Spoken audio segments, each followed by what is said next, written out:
الرحمن الرحيم الحمد لله رب العالمين والصلاة والسلام على رسوله الكريم وعلى آله وأصحابه أجمعين أشهد أن لا إله إلا الله وأشهد أن محمدا عبده ورسوله أما بعد.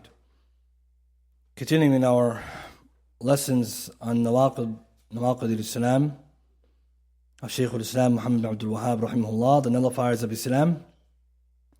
Last week we did introduction about the importance of the topic and some introductory principles every Muslim should know in studying this topic. And before getting into the book, I just want to mention a few more points before we actually start reading from the text. And we said last week that one of the preventatives in terms of takfir, because to excommunicate someone, we said there are two things you have to look forward or look towards before you engage. Number one, we said the fulfillment of the conditions. And then number two, the absence or the lifting or removal of the preventatives. This is very important because this is the difference between Ahl Sunnah wal Jama'ah and the Khawarij. That we don't pronounce someone a kafir without first looking to see if the person has any preventatives that prevent the takfir, and also the person met the conditions. So ثبوت الشروط وانتفاء الموانع. And one of those preventatives we mentioned last week was at-ta'wil.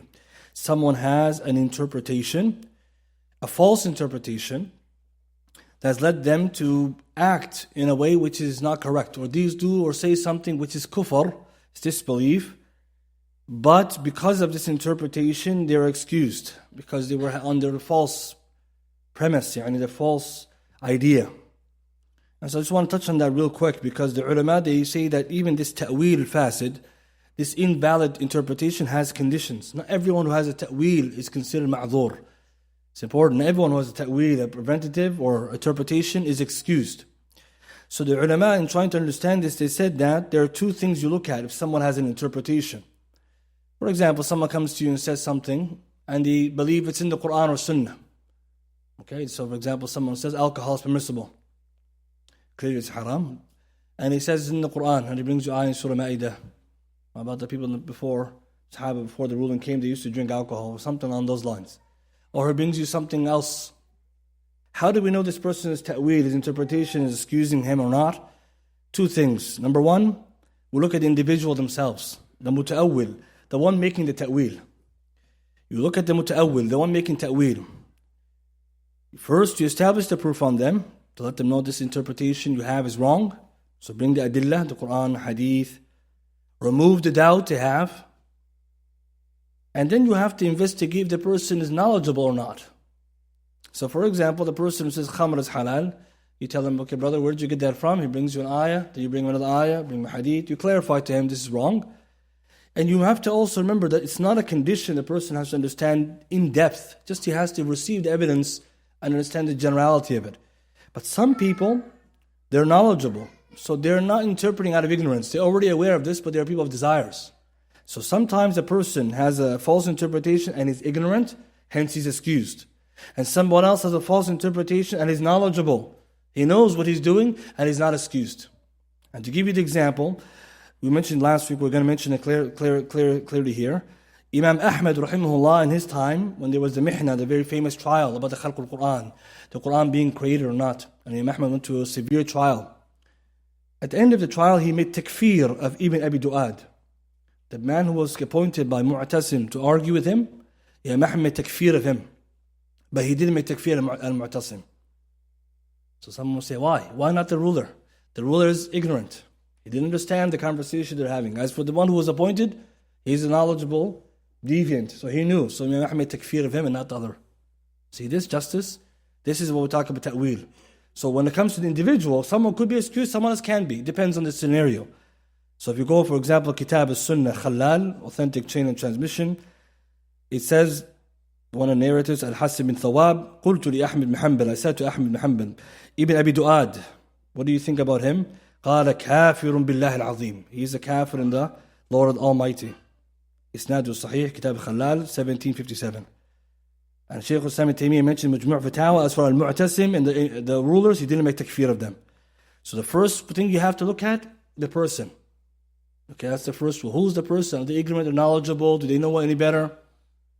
And second consideration, the ta'wil itself. What kind of interpretation is he making? Is it even valid? So very important, the job of ta'wil, or the student or the alim, you have to look at the person's ta'wil. What's your interpretation you're bringing? And that requires us to investigate the doubt. So for summary here, there's two things we look at before we understand if somebody is excused due to false interpretation. Number one, the muta'awwil himself, the individual himself. What's his situation? Is he knowledgeable? Is he ignorant? Does he know any better? Did I establish the proof? Can I do it? And number two, what's his doubt? What ta'wil is he making? And the second one is very important because you can't correct someone if you don't know if he's right or wrong. Ibn Qayyim, Kitab al-Sawa'iq al-Mursala, volume 1, page 32 to 40, he mentions 10 different ways false ta'wil is made. 10 different ways. So you see, sometimes when you talk to people, if someone said something wrong, the first job you have to know, is it wrong? You know, some of us, we jump the gun, we don't even know what he's saying is right or wrong. So Ibn Qayyim says here 10 different ways people make false ta'wil. The benefit of all of this is ta'wil is a preventative sometimes and not other times. That's a summary of what I'm trying to say. But that's why we already mentioned last week, Ahlul Sunnah wal Jama'ah, we don't make takfir of people unless we go through the two rules. We look to the conditions and the lifting of the preventatives. Otherwise, you could do dhulm, you could do oppression on someone. The second thing I want to mention, since it's connected to this topic before we get into the actual text, is to do with the Khawarij. Because we said last week, the Khawarij, they read Nواقض الإسلام, and they study it, and they read it wrong, and they study it wrong. So what is a Khariji? Who is a Khariji? And what makes someone a Khariji? And how do they use the book wrong? The ulama, they mentioned the first thing we have to know, that the Khariji, or the Khawarij, Nabi sallallahu alayhi wa sallam spoke about him in more than 10 ahadith, as Imam Ahmed mentioned, all of them are most of them authentic. For example, Nabi sallallahu alayhi wa sallam said, Khawarij, kilabun nar. The Khawarij are the dogs of the hellfire. Hadith Muslim, Imam Ahmed, Hadith Sahih. And who are these people? These are the rebellious extremists. In today's era, we call them the terrorists. And those who are involved in killing the Muslims, but also making takfir of them. But when we say somebody is a Khariji, we have to be careful, brothers and sisters. Some Muslims under false understanding. A Khariji is not the one who does khuruj. That's khata, yani غير صحيح. That's not a good dabit. A Khariji is not the one who does khuruj. Because someone can do khuruj mistakenly and not be a Khariji. I see some people when they hear خوارج الذين يخرجون ويعني الذين يفعلون خروج على الحاكم. No, it's not correct. What's more correct is to do with takfir. It has to do with takfir. Pay attention to this point, because if you don't know this now, you're going to put yourself in trouble. And we find today online a lot of conversations because ta'rif is wrong to begin with. Because someone will say, if you do khuruj, khariji. Yes, the khawarij do khuruj, but that's not what makes them khariji. Rather, the dabit, the better principle is al-khariji man kaffara bighayri mukaffir. Man kaffara bighayri mukaffirin bita'wili ghayri sa'ighin.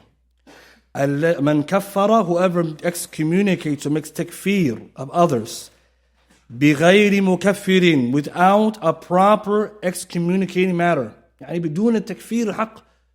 He makes takfir without the correct mukaffir, يعني it's not something to make takfir on.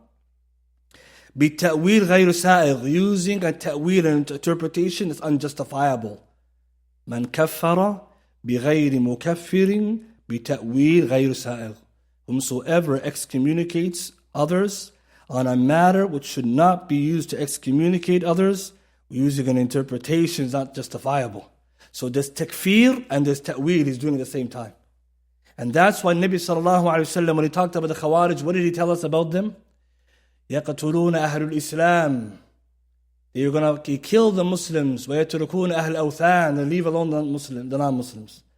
How did they kill the Muslims? Al-Qurtubi mentioned in Sharh Muslim Mufhim, in Sharh Sahih Muslim, they first made takfir of them, then they killed them. Pay attention. You didn't kill them first. Takfir, ثم استحلال, يعني يستحلون الدماء, they made halal the blood, then they go from there. Everybody's with me here. Takfir بدون مكفر. So for example, we're going to give now some examples. They're not going to make takfir on things that we all agree upon. Things that are not supposed to be takfir of. That's what makes a khariji. It's tricky, right? Because many of us will say that he does khuruj. No, we have to move away from that. Because if you take that opinion, you're going to put yourself in trouble. Some of the Salaf erroneously made khuruj, but they're not khawarij. see, go Sharh Sahih, go Sharh, the Kitab Sharh Al-Wasatiyya, Sheikh Salih al-Sheikh, volume 2, page 603. Read that. If anyone who can read that, read it and see when he talks about the taqseem and khuruj. Very beautiful. Between those who are Bughat and those who are Khawarij and those who are not. See, brothers, today we go online, all mixed up. Everybody's talking over there, everywhere. Nowhere knows what's going on here. So if people are calling people Khawarij, nobody's Khawarij here. And some people are Khawarij, we don't know. Na'udhu billah. So we have to be careful. This is very important. This is why Nواقض Islam, they love it. Because they're going to bring you something that everybody agrees on and they're going to take it to the Khawarij way. It goes from the Ahl Sunnah to the Khawarij real quick. And I'll show you here now. Examples of what they do. Number one, takfir due to major sins. That's the way of the Khawarij. Takfir due to major sins. That's the way of the Khawarij. Somebody drinks alcohol, kafir. Why? How? That's the question we have to ask. How and why? We all know that's ma'siyah. How has it become kufr? That's one example. Number two, takfir due to a person committing a sin persistently, claiming that this person is doing istihlal. It's a common Khawariji practice. Someone drinks alcohol every day of his life. Oh, kafir. Why? Musir al dhunub. Astaghfirullah. So musir is mustahil. That's what you're saying? He's someone who's persistent, is making halal. Well, how is that possible? How is that right? That's not the way Ahl Sunnah Jama'ah. That's the way Khawarij. So brothers, you have to look at these examples. Muslim countries, they have banks. Okay? So the reason they have the banks is because they allow it, because they believe it's allowed, therefore the kuffar. That's the way the Khawarij. That's the way the Khawarij. And how is that istihlal? We're going to get to that. How is that istihlal? Should you show me? If you don't believe in brothers, the biggest of them, this is what they say. Muslim country, all kuffar. Why? There's a new shirk. Bunuk ribawiyya. That's what they say. The new shirk. What's so new about this? The riba didn't exist because they're Khawarij. They make takfir due to persistence on sins and then claiming it's istihlal. Number three, doing takfir, or the one who rules, but other than Allah reveals, unrestrictedly. Ala itlaq. Whoever rules by other than Allah revealed unrestrictedly is a kafir. That's the way of the Khawarij. They don't make tafsil. They don't say there's a one that is, a one that is not. Brothers and you guys, everybody's with me. You have to understand these points, because when you go and you see what's happening today, these people, what they're confusing us with is because they're doing things that are not correct. Itlaq is not correct. There is وَمَنْ لَمْ يَحْكُمْ بِمَا أَنزَلَ اللَّهُ فَأُولَٰئِكُمُ الْكَافِرُونَ. Allah says, ظَالِمُونَ فَاسِقُونَ. Why you want to say kafirun? Because that's the way the Khawarij. They don't believe there's underneath. So that's a way. That's another way. Another example, takfir due to wala, having allegiance to disbelievers unrestrictedly, they make takfir. So whoever does allegiance with disbelievers in any type, فهو kafir. They don't believe in the categorizations. And we're going to get to that under number, and naqid number 8. We're going to get to it there. So they don't believe there's different levels of wala, or allegiance, or type allegiance with disbelievers. They don't believe in these types unrestrictedly. Number 5, making takfir on issues with difference of opinion. Making takfir on issues with khilaf between Ahlul Ilm. And that's one of the most important evidences you can use against them. Anyone who makes takfir on something that's mujma' alayh, is not agreed upon amongst the scholars, it's wrong. You can only make takfir on that which is agreed upon. Because if there's a khilaf, there's ta'weel. If it's ta'weel, huwa mani'. If there's mani', no takfir. Now I don't believe that, right? The Khawarij don't mind that. Oh, for example, seeking the assistance of the kuffar during times of need. The Khawarij, they believe kufr, sarih. There's no ifs, ands, or buts. That's the dalil of the Khawarij. We tell them if somebody did it because the country is weak, nope, out of Islam. There's no around it. So here, when you want, the ulama mentioned a benefit. When you talk to people like this, all you have to do, if you really want to silence them, easily ask them, is there khilaf on this topic? If they say yes, finished. You won the argument. As long as there's khilaf, there's no takfir. That's it. And the funny thing is, when we see khilaf between Ahl Sunnah, forget them anyways, they're not Ahl Ilm anyways. But we tell them, is there khilaf even amongst you guys?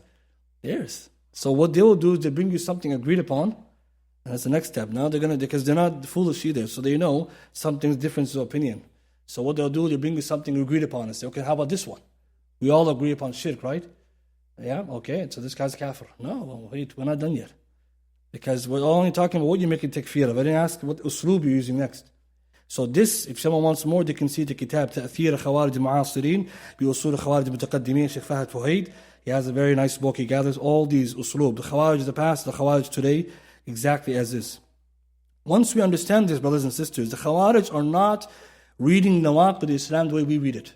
Ahlul Sunnah Jama'ah will read it according to correct principles. So what do? If something is considered a kufr or shirk, we agree to it, we explain it, but we don't go from that theoretical practice to the application except with conditions. That's very important. Conditions like, this person ignorant, this person did by accident, like we mentioned last week. As for the Khawarij, the first problem is they're doing takfir on things you cannot be doing takfir on. First mistake. Then second mistake, they were making takfir using methodology which is not correct either. Let's give two examples of that and continue.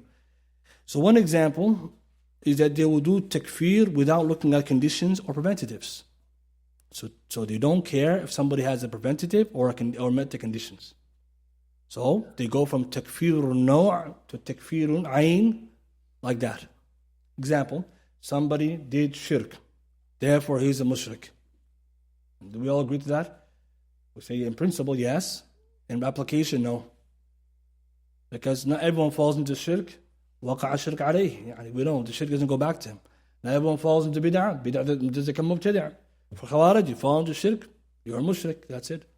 So what do? They go from naw', type, to a specific ayn. How do we understand this? If someone fell into category of shirk, we must look at the conditions and preventatives, then check if he applies or not.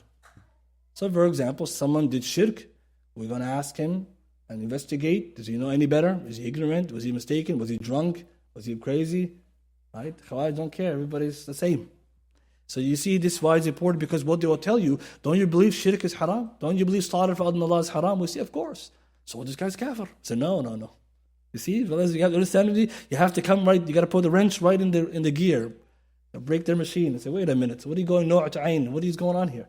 Because this is what they will do. You're not supposed to read their books. Read their Sharh Nواقض Islam, see for yourself. Everything's kufr. Mujma' alayh. Inshallah, no one different with you there. We're different with your application. So when you read the explanation, brothers and sisters, it sounds so nice. What is it really doing? Takfir everybody. Because they never talk about mawani', they never talk about shurut. Another example, Al-Fajr was talking about on Wednesday, takfir al-mukhalifin bil-lazim qawl. They make takfir of people due to the logical conclusions of their statements. So somebody says something, therefore he meant. Someone said something, therefore he implies. You don't do takfir based on lazim al-qawl, wala ma'alat al-qawl, not the people's final interpretations or the possible interpretations. What does this mean? If somebody said something dubious or something clearly mistaken, it doesn't necessarily mean he said kufr, unless he intended that, unless he actually knows what the implication of his statement is. They don't care. And then you will see this when you go online. And later, as we go through the book, we'll talk about specific examples. So making takfir on people due to the implications of their speech is not correct. If somebody said something that could possibly mean takfir or implies it, doesn't mean he said it. Ahlul Sunnah Jama'ah say if someone said something in which the implications are disbelief, we don't say he said it illa ba'da arad, except after presenting to him, وقبول, and he has to accept it. So you tell him, do you believe this implication of your speech? If he says, yes, I do, then it's clear. He believes that. But if someone said something wrong and you said, do you believe this is what it implies? He says, I don't believe that. Okay, then, khalas, he didn't say it. But the Khawarij, did they even go there? Did they even talk to anybody? That's a better question. Did they even meet anybody? They're sitting in the room, typing on some forums. This is how it is today. Right? They're just hiding in places. No one knows where they are. They don't imagine this. And so when we look at these principles, the reason I mentioned this, so we can have a better understanding of when something is wrong or extremist interpretation versus a correct interpretation. Because Shaykh al-Islam rahimahullah was accused by some people who are ignorant of his book inciting terrorism. It's not. Some ulama have written beautiful books showing the difference between Shaykh al-Islam and Taymiyyah and the Khawarij, or Shaykh al-Islam Muhammad Wahab and the Khawarij, in Aqeedah and Usul. Very big difference. And these are some of the differences you can enumerate. And the benefit for us to know this, because we're studying his book, we have to defend his honor and we understand what he talked about. He's not talking about what the Khawarij are doing. And now, inshallah ta'ala, with all that being said, let's go into the beginning of the book. Inshallah ta'ala, we'll cover as much as we can of just the first part. So the author, rahimahullah, so those who have the copy of the book, you can see it, the beginning. He says, Bismillahir Rahmanir Rahim. اعلم أن من أعظم نواقض الإسلام 10. الأول الشرك في عبادة الله تعالى، ودليل قوله تعالى إن الله لا يغفر أن يشرك به ويغفر ما دون ذلك لمن يشاء، ومنه الذبح لغير الله كمن يذبح للجن أو للقبر. He says, in the name of Allah, the most beneficent, the most merciful. Know that the nullifiers of Islam are 10. So we begin with this part here. The author, he begins with the Basmala. And we covered this before in many classes, and so the different brothers and teachers here. So we might not want to revisit that because of the time. But we know the authors, they start their books with Bismillah ar-Rahman ar-Rahim as following the way of the Quran, following the way of the Anbiya wa Rusul alayhim salam, like Sulaymaan and Nabi sallallahu alayhi wa sallam, who used to begin his letters with the Basmala. As for the I'rab and the Taqdeer, the Basmala, then we'll leave that for now because of the time. So you can go back to the other explanations. The author then, he begins by saying, I'lam, know. And this word, I'lam, is a way to grab the attention of the listener. It's a way to get the attention of the listener. So from the way of tanbih, to get the person to pay attention to you, say no. And we mentioned this before, but you find in the writings of the Salaf that they used to do this, but they took it from the speech of Rasulullah sallallahu alaihi wasallam. Nabi sallallahu alaihi wasallam, he would use that word, I'lam, know, to get the attention of the listener. Hadith Muslim, Hadith 1659. Abu Mas'ud al-Badri radiyallahu anhu said, I was one day beating a slave of mine with a whip when I heard behind me a voice saying, I'lam, Abu Mas'ud, know, O Abu Mas'ud. And I didn't recognize the voice because I was out of intense anger. And then I heard it again and again, and finally I turned around and I saw the Rasul sallallahu alaihi wasallam.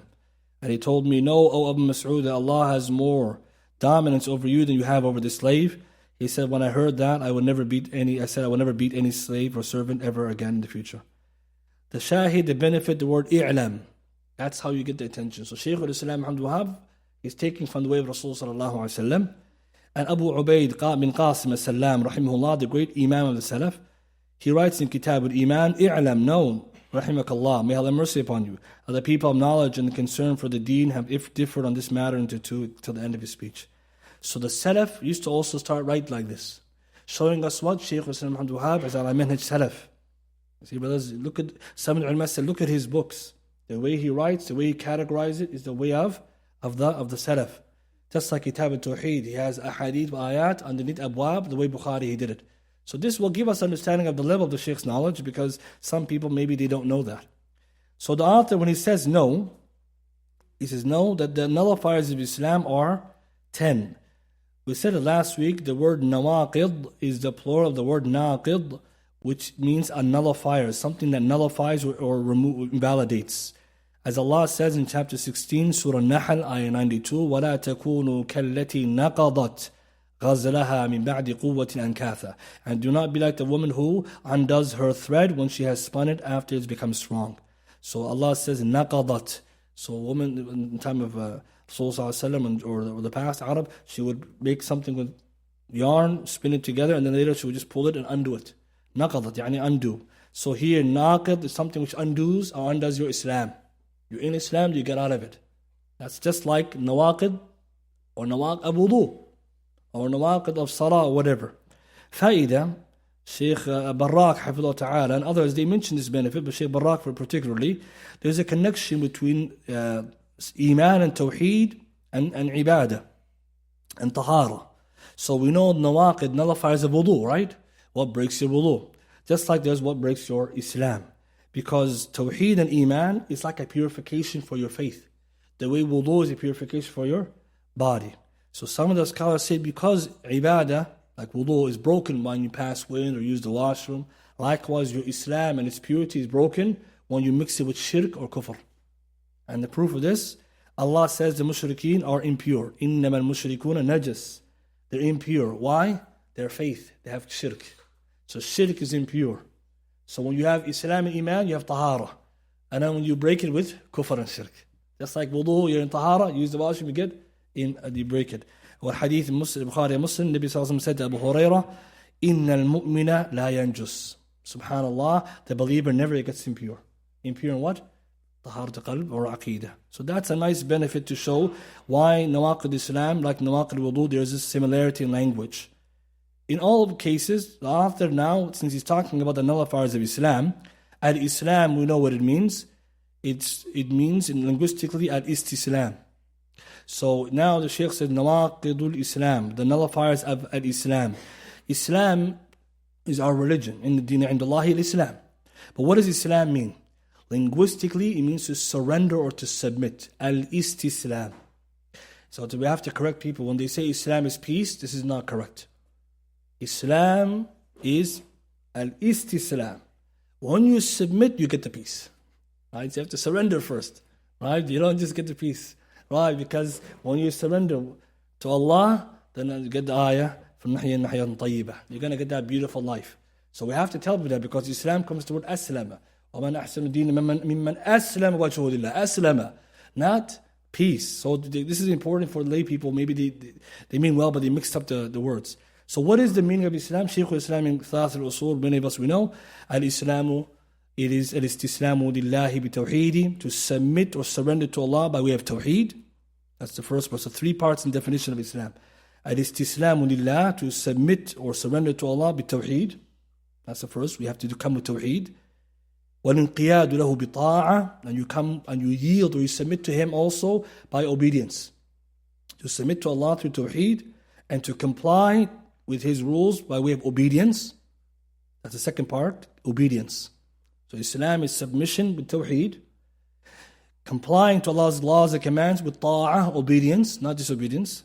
And the last part of the definition, وَالْبَرَاءَةُ مِنَ الشِّرْكِ وَأَهْلِ, and avoiding shirk and its people. Because once you have submitted to Allah and obedience, you stay with the believers, and you try to avoid the people of shirk and their followers. So that's the definition of Al-Islam as the Islamic definition, or technical definition. So now we know the Shaykh's book is about what nullifies this Islam. What nullifies your submission to Allah and the Tawheed and obedience. And so when you look at the definition of Islam, you look at the nullifiers, you can see they go hand in hand. For example, some of the nullifiers, like the first one is shirk, the opposite of Tawheed. So if you come with shirk, you don't have Tawheed, khalas. If someone doesn't have obedience to Allah, it doesn't mean it's shirk. But we're going to see there's certain levels of compliance which you don't have, or the bare minimum. So some of the ulama, when they investigated this, they said if you look carefully, anything that's in the 5 pillars of Islam, or 6 pillars of Iman, or the conditions of La ilaha illallah, whenever you nullify those, you fell into a nullifier. Or we said last week, all 10 nullifiers go back to 3. What are they? Major shirk, major kufr, major nifaq, or hypocrisy. You guys remember that last week? Some of us remember this or not. All 10 nullifiers, or any nullifier out there, of the 400 possibilities, go back to 3. It's good to remember this. Why? Because it makes your life easy. Maybe you go home, you forget them, but you won't forget the 3. All nullifiers of Islam either are number 1, major shirk, or number 2, major kufr, major disbelief, or number 3, major hypocrisy, nifaq, major nifaq, nifaq akbar. It's one of those. Okay, so this is very important, because when you go, and we'll do it inshallah as we go through the book, we're going to categorize all 10 across those 3. So all nawaqid Islam go back to 3 usul. Shirk akbar, major shirk. Kufr akbar, major kufr. Nifaq akbar, major nifaq. Example, the first one we're looking at, shirk. Okay, that's major shirk. Another example, just for a purpose, number 6. The 6th nullifier is to make fun of the deen, or anything Sharia has come with. That's considered major nifaq, major hypocrisy. Right? You can't say I'm Muslim and I'm making fun of the deen. You're a munafiq ta'an. Major nifaq. So you could take all 10 and you can put them in all these 3. Inshallah, as we go along, we'll do that. And the reason why that's helpful, because later when you want to remember it, you want to remember which of these nawaqid are what, and why are they nawaqid. Because you may have to explain to somebody why this is such a bad thing, right? Especially lay people. When you tell them, this is a nullifier, he may say, well, why? And you have to say, okay, look, this is what it is, this is what you did, or this is what it is, and it connects to this. And then he'll have a better understanding why it's such a big deal. Because you will see later when you try to explain, you have to know how to explain it. طيب, next thing the Shaykh said is there are 10. He says, نواقض الإسلام 10. Now the ulama, they mentioned why the author, he said 10 and not more. Last week I said there's about almost 400 of them. But the reason why he mentioned 10, Shaykh al-Islam, is for 2 reasons. Number 1, most ulama have agreed to these 10. That they agree that these 10 are are agreed upon as nullifiers. So the first reason why he mentioned 10, all ulama agreed to it, or most of them. And the second reason, these are the nullifiers that people often fall into. Second reason, these are most common nullifiers people fall into. So if you go to the book, Shaykh al-Islam, what does he say in the beginning? As we just read it, that he says, know that the greatest, and Nواقض Islam, right, that the Nواقض Islam are 10, and some of the wordings or some of the texts said أعظم, the greatest. But the real consideration is the last part of his speech. At the end of the book he says, وَكُلُّهَا مِنْ أَعْظَمِ مَا يَكُونُ خَطَرًا وَأَكْثَرِ مَا يَكُونُ وُقُوعًا. That these 10 are the most commonly fallen into and the most dangerous that someone can fall into. So due to this last sentence, they said this is why he mentioned 10 and not 400. Also, it's probably a good benefit when you're writing a book. You probably make it easier, right? If you put 400, some people might get scared, right? And maybe not going to read it. So he wants to make it easy. It's a small book. But some ulama, they raised a question. They said that, to be honest, the 10 that he mentioned, they don't necessarily fit into this condition that he mentioned. Let's give you an example. He said these 10, some ulama say these 10 are the most agreed upon. But he mentions sihr, or magic, right? Magic is one nullifiers of Islam. It comes in number 7. But the ulama didn't agree that sihr is kufr. Not all of them.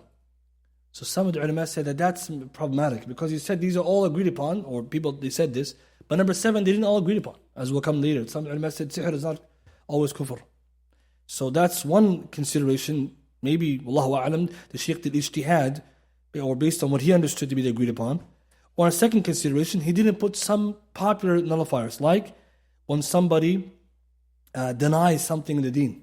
Man ankara shay'an min ad-deen ba'da ilmi. So if you deny something in the deen after you know it, that's kufr. So someone says, I don't believe hijab is from the sharia. And they know they have knowledge, this is kafir. But the Shaykh didn't mention that. So some of the ulama say, wallahu a'lam, even though he mentioned 10, it could be from his ijtihad, to his best effort, what is the most common. So it's, again, so someone cannot criticize the Shaykh and say, why did he mention this and that? It's ijtihad, yani. He did his best. Maybe in his estimation, these are the most important, or these are 10 that he thinks everyone agreed upon, despite some didn't. So that's just a benefit. Continuing, the Shaykh begins with shirk, and we're going to finish just with 2 things about shirk, because we need to do more, but we'll try to make it simple. The Shaykh began with shirk, and shirk we know is a nullifier of Islam, shirk akbar. That's the first thing. When he says shirk, he means major shirk, not minor. And the first thing we have to know, what is shirk? Shirk, it means, in Arabic, shirk is to associate, right, with something, to make comparison or association. But the linguistic definition leads to the technical one. So if someone asks you what is shirk, we tell them shirk is to equate or make equal other than Allah with Allah, to make equal other than Allah with Allah. So something other than Allah, you make that person or that thing equal to Allah in that which only, or that which is specific to Allah. To equate other than Allah with Allah in that which is specific to Allah. تسوية غير الله بالله فيما هو خاص بالله. And we mentioned this before. Taswiyah, that's the foundation, one of the foundations of shirk. And also tandeed, making a partner. Mu'adala, making quality. And the reason why it's important to know this is that when we say shirk, it's major shirk, whether it be in rububiyyah, lordship, or worship, or names attributes. So when Shaykh al-Islam begins the book, what did he say? The first of the nullifiers is shirk. Ash-shirku fi ibadatillah. That's what kind of shirk? Shirk in worship. But did Shaykh al-Islam negate the other types of shirk? No. He talked about this one because when he's writing the book, what's going on in his time? What's going on in Arabia at that time, 13th century? All kinds of widespread shirk of ibadah primarily. The Anbiya wa Rusul, what did they come with? Tawheed, al-ibadah. How about Tawheed of uluhiyyah, or rububiyyah, lordship? They came with it, but they only came to remind the people what they already know. So when Shaykh al-Islam focuses on Tawheed, shirk of worship, don't think he's saying that major shirk is only shirk of worship. Scholars say shirk is 3, just like Tawheed is 3. Tawheed is 3, shirk is 3. Tawheed al-rububiyyah, shirk al-rububiyyah.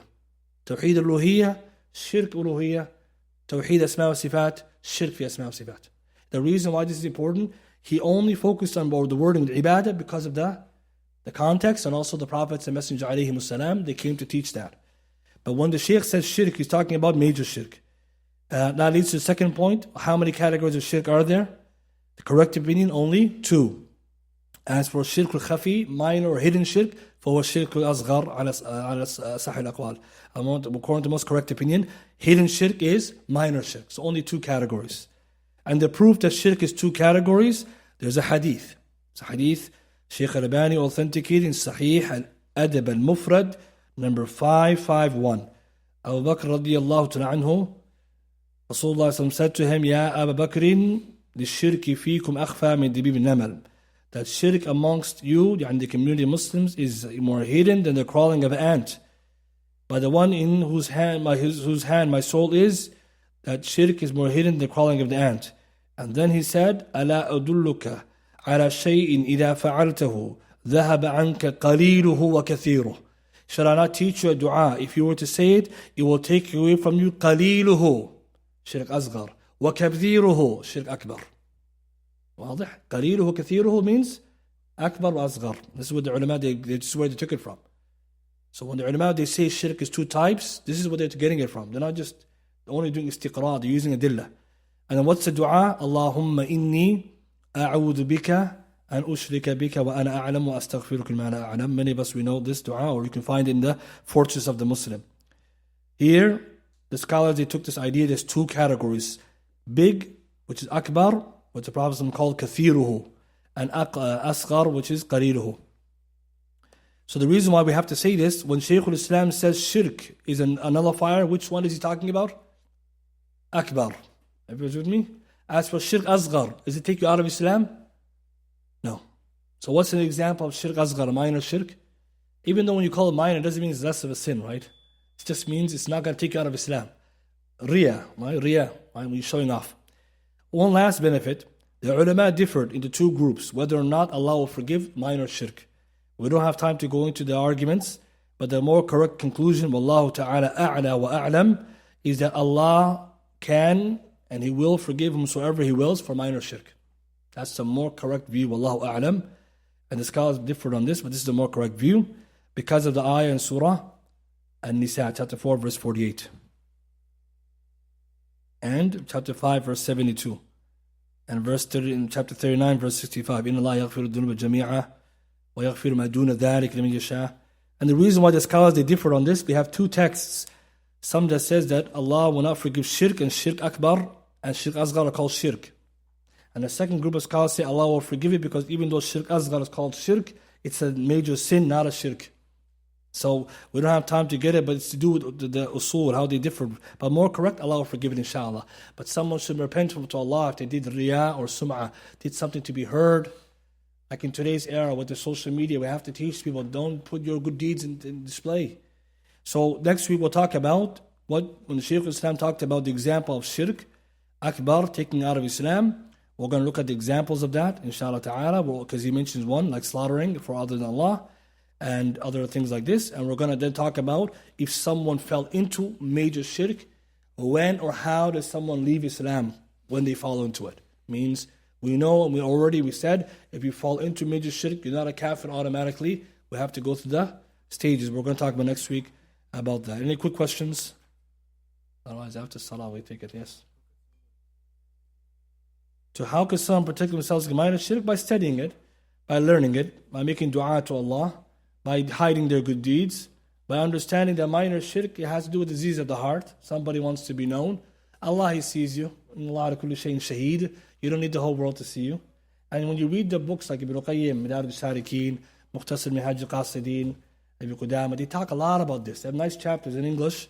Mukhtasar Minhaj al-Qasidin, a nice chapter Ibn Qudama has about riyah. And what is not, how to get rid of this. Because the disease of the heart. So when you read about it, you learn it's not worth it. People are not worth to show off anyways. They'll praise you today, tomorrow they'll attack you. So what's the benefit, right?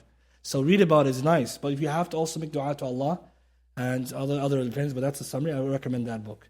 طيب إن شاء الله, I think it's salat time. سبحانك اللهم وبحمدك أشهد أن لا إله إلا أنت أستغفرك وأتوب إليك.